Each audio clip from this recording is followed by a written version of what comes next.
difference that you want to bring, for example, in the health sector, and two, in the food sector? What are the specific things? I'll tell you. I'll tell you the specific things. Let me begin with the health sector because that is my baby.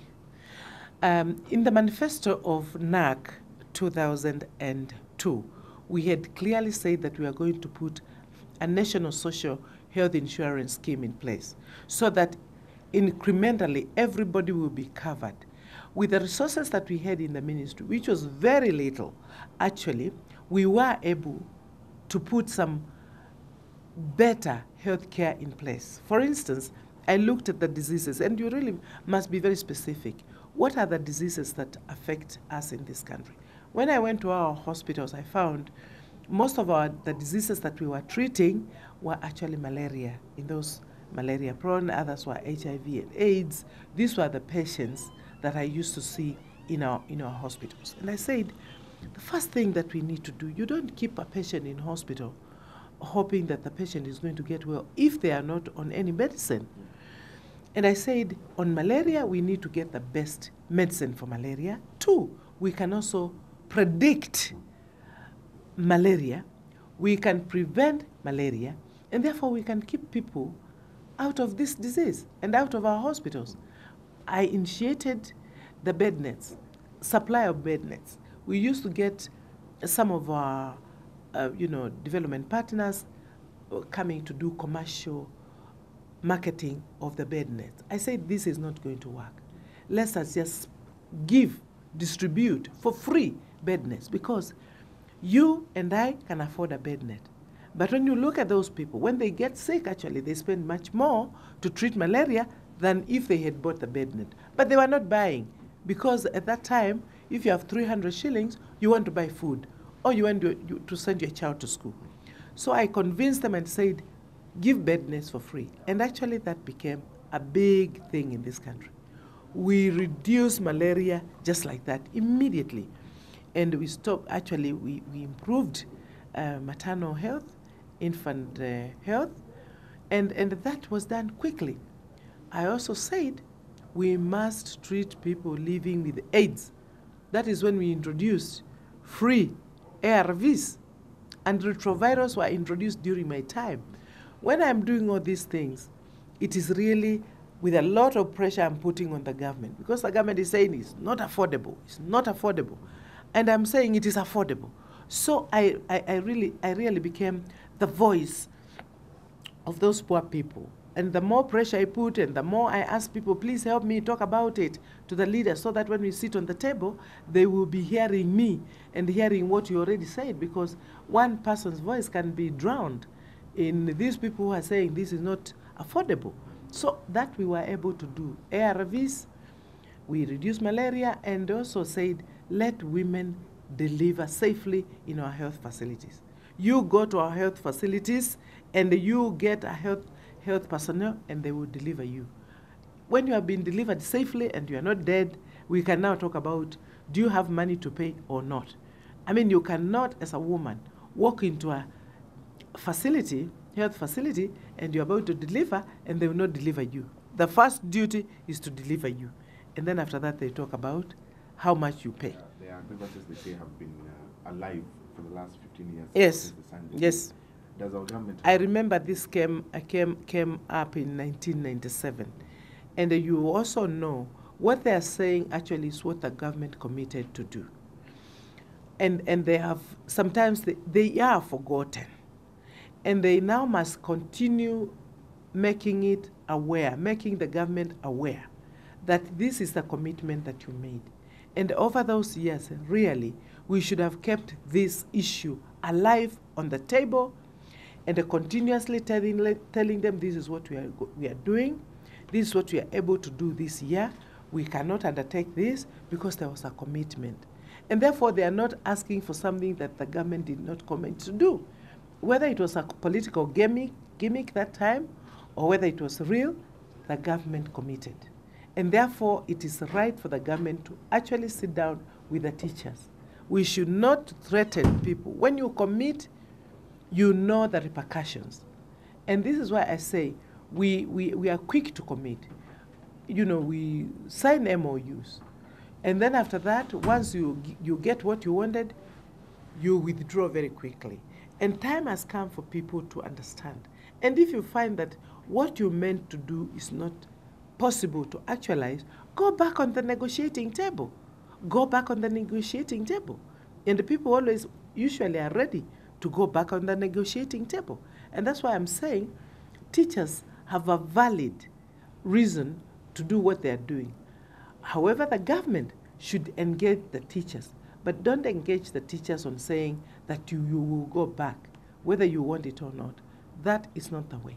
There's got to be a proper dialogue, well structured, and that the government is able to convince the teachers that this is what we are going to do.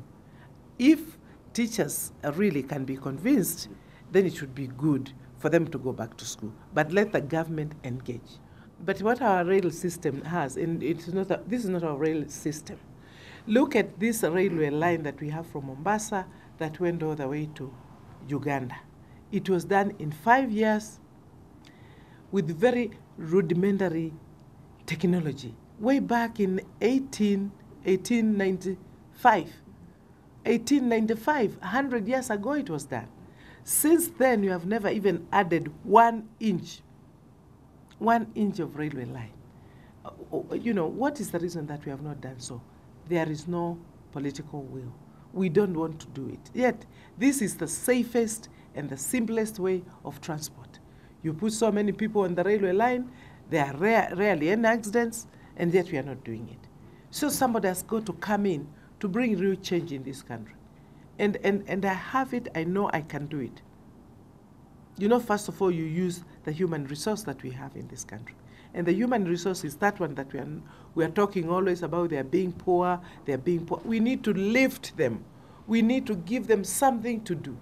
We need to ensure that every hand is doing something. Every brain is working and not thinking about the criminal activities, that they're thinking of, how am I going to get my meal on the table? I need to rob so and so.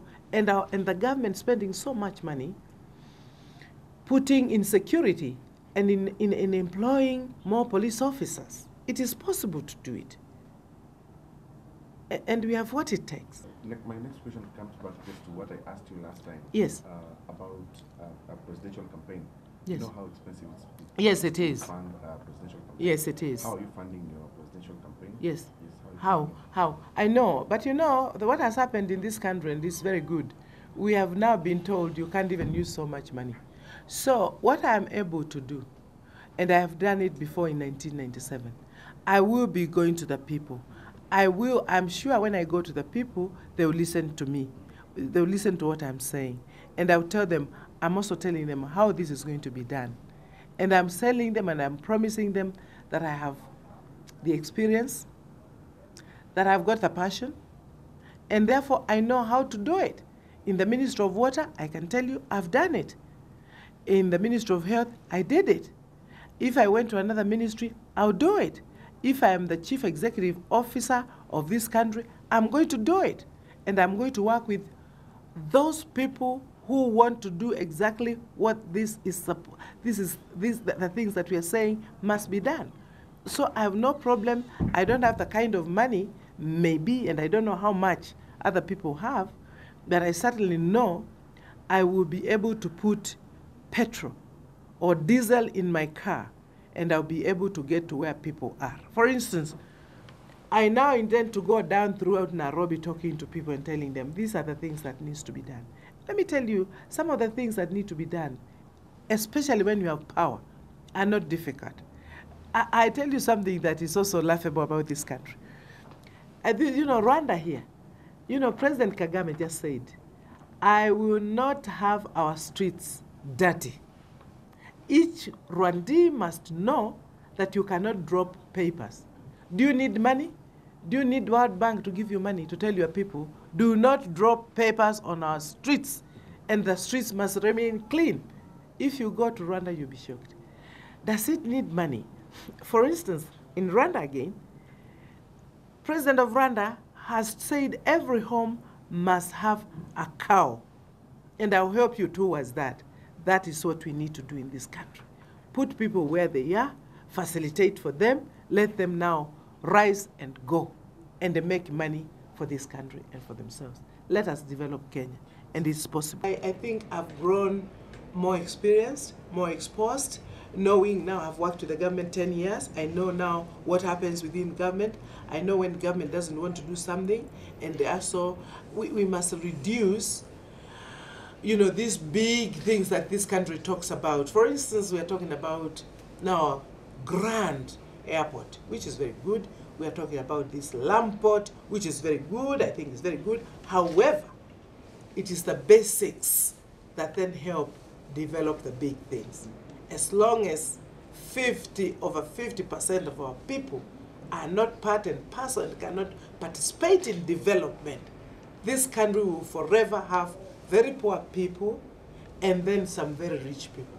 And the rich people will have no comfort at all in this country, as long as the poor are also fighting to get at them. So we'll be spending a lot of money on, we'll spend a lot of money on, you know, security.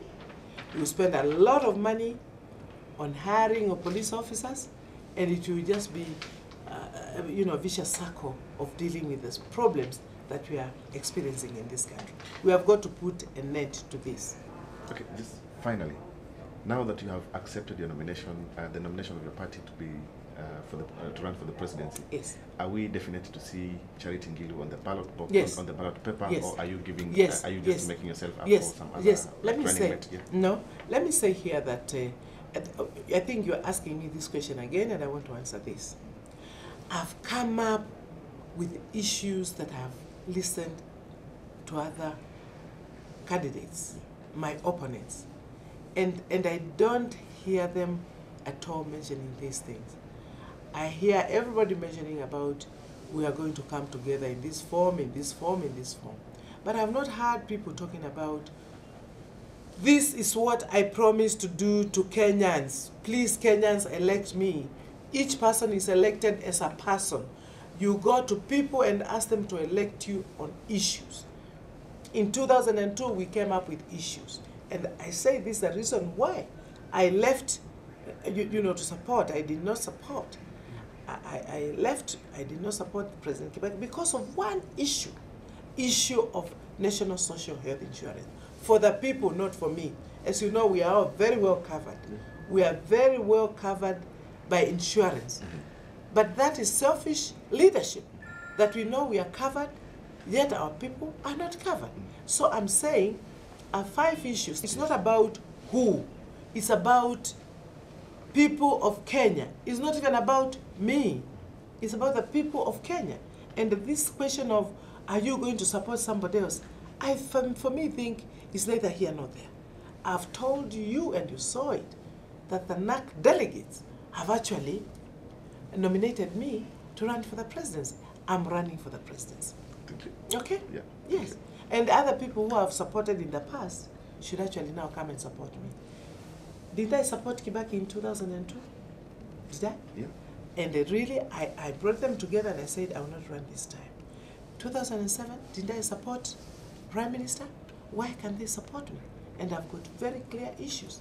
In fact, if President Kibaki was going to be fair, he would now be saying this country should be, the leadership of this country should be handed over to Charity Ngilu. Okay. Okay? Yeah. Thank you so much.